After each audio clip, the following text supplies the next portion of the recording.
दोस्तों, महाभारत ये शब्द सुनते ही आपके दिमाग में बहुत सारे योद्धाओं के नाम आते हैं, बहुत सारे दानवीरों के भी नाम आते हैं। बट क्या आपको पता है कि एक बार महाभारत के प्रसंग में ही प्रभु श्री कृष्ण और अर्जुन कहीं जा रहे थे और चलते चलते उनकी बहुत बड़ी बड़ी बातें चल रही थी। उन बातों में प्रभु श्री कृष्ण अर्जुन को बहुत सारे योद्धाओं के नाम बताते हैं, बहुत सारे दानवीरों के भी नाम बताते हैं, पर उन सभी में वो कर्ण को बहुत श्रेष्ठ बोलते हैं। और जब प्रभु श्री कृष्ण कर्ण के बारे में बहुत अच्छी बातें कह रहे थे, उनको सर्वश्रेष्ठ का पुरस्कार दे रहे थे, ना कि युद्ध कौशल में पर दानवीरता में उन्हें प्रभु श्री कृष्ण बहुत बड़े मानते थे। पर अर्जुन से उनकी स्तुति सुनी नहीं गई और तभी अर्जुन ने श्री कृष्ण से कहा कि प्रभु, आपको तो पता ही है कि अंगराज कर्ण बहुत बड़े योद्धा है, पर उन्होंने मुझे मारने का दृढ़ संकल्प किया है। वो मेरे दुश्मन ही है, आप ऐसे समझ सकते हैं, पर आप दुश्मन की इतनी स्तुति कैसे कर सकते हैं? उनके बारे में आप इतना गुणगान कैसे गा सकते हैं? मुझे बताइए, क्या उसमें सच में ऐसी काबिलियत है कि वो इस गुणगान के काबिल हो? तब श्री कृष्ण अर्जुन से कहते हैं कि अर्जुन सुनो, कि कर्ण केवल तुम्हारा दुश्मन ही नहीं, पर वो तुम्हारे गुरु के भी गुरु का शिष्य है, मतलब तुम्हारे गुरु का गुरु भाई है। अब ऐसे में वो तो गलत नहीं हो सकता, क्योंकि वो संसार के उस गुरु का शिष्य है जिसे पाना अब बहुत कठिन कार्य है। और उस गुरु के केवल पूरे संसार में 3 ही शिष्य हैं, और उसमें से 2 को तो तुम जानते ही हो। पहले है पितामह भीष्म, जिन्होंने अपने गुरु तक को भी हरा दिया था युद्ध क्षेत्र में, और उनको इतनी गहरी शिक्षा दी कि उन्होंने अपने पिता के खातिर बाल ब्रह्मचारी रहने की भीष्म प्रतिज्ञा ली थी, अखंड प्रतिज्ञा ली थी। और इस प्रतिज्ञा के कारण वो आज तक जाने जाते हैं, और उनसे भी बड़े बड़े कार्य उन्होंने अपने जीवन में किए हैं, और वो कार्य कहीं ना कहीं एक शिक्षा से ही आए हैं। तो वो भी शिक्षा उन्हें उनके गुरु ने ही दी है। अब ऐसे गुरु के शिष्य होना कोई आम बात नहीं। अब वो शिष्य कर्ण हो या कि फिर पितामह भीष्म या फिर गुरु द्रोण, और तीनों तुम्हारे विपक्ष के पार्टी में ही हैं। तो ऐसे में तुम्हें उन तीनों को हराना है, और उन्हें हराना अब बहुत कठिन कार्य है, तुम जानते हो। पर ऐसा नहीं कि वो अधर्म के पक्ष में है तो वो अधर्मी ही कहलाएंगे, नहीं, वो अधर्म के पक्ष में होकर भी धर्मी ही कहलाएंगे, ना कि अधर्मी, क्योंकि गुरु की शिक्षा झलकती है उनके कार्यों से।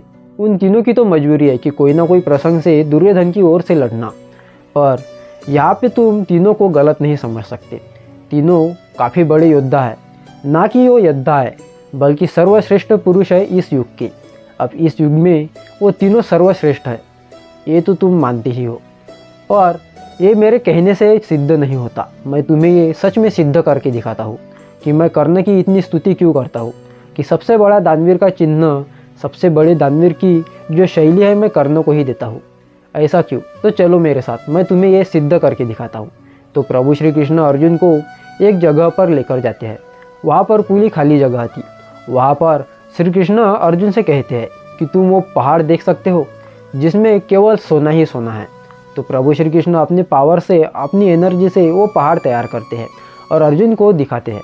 और तब अर्जुन से कहते हैं कि तुम्हें ये पहाड़ ये सारे ग्रामवासियों में बराबर मात्रा में बांटना है, जितनी कि उस ग्रामवासियों को आवश्यकता है, उसी आवश्यकता अनुसार तुम्हें ये पहाड़, ये सोना दान करना है इस गाँववासियों में।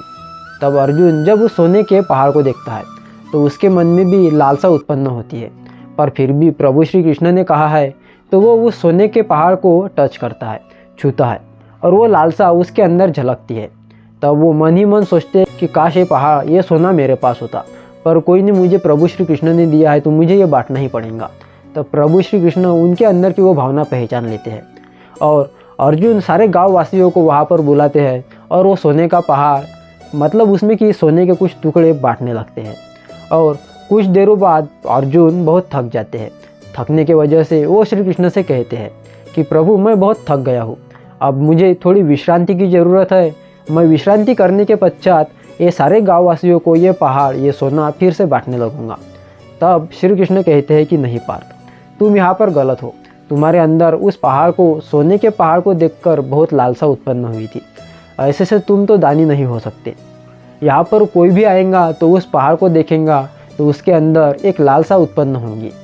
पर मैं अगर कर्ण के बारे में क्या ही कहूँ, तुम खुद देख लो। तब श्री कृष्ण कर्ण को वहाँ पर बुलाते हैं और बुलाकर उनसे भी वही कहते हैं जो अर्जुन से कहा था। उन्होंने अर्जुन से ये कहा था कि ये पहाड़ को बराबर मात्रा में बिना अपने अंदर लालसा उत्पन्न किए गाँव वासियों को बांटना है उनकी आवश्यकता अनुसार।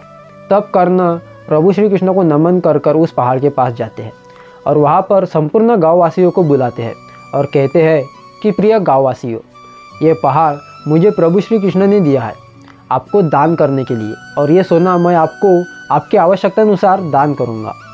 और तब अंगराज कर्ण सारे गाँववासियों से कहते हैं कि ये पहाड़ आप अपने आवश्यकता अनुसार, ये सोना आप अपने आवश्यकता अनुसार अपने में बांट लीजिए।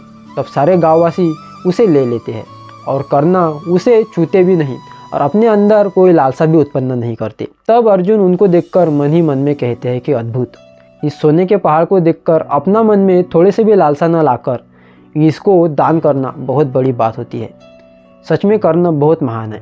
और तब श्री कृष्ण अर्जुन की उस मन की बातों को जान लेते हैं, पढ़ लेते हैं, सुन लेते हैं और उनसे कहते हैं कि अर्जुन, आप समझे कि मैं कर्ण की इतनी स्तुति क्यों करता हूँ।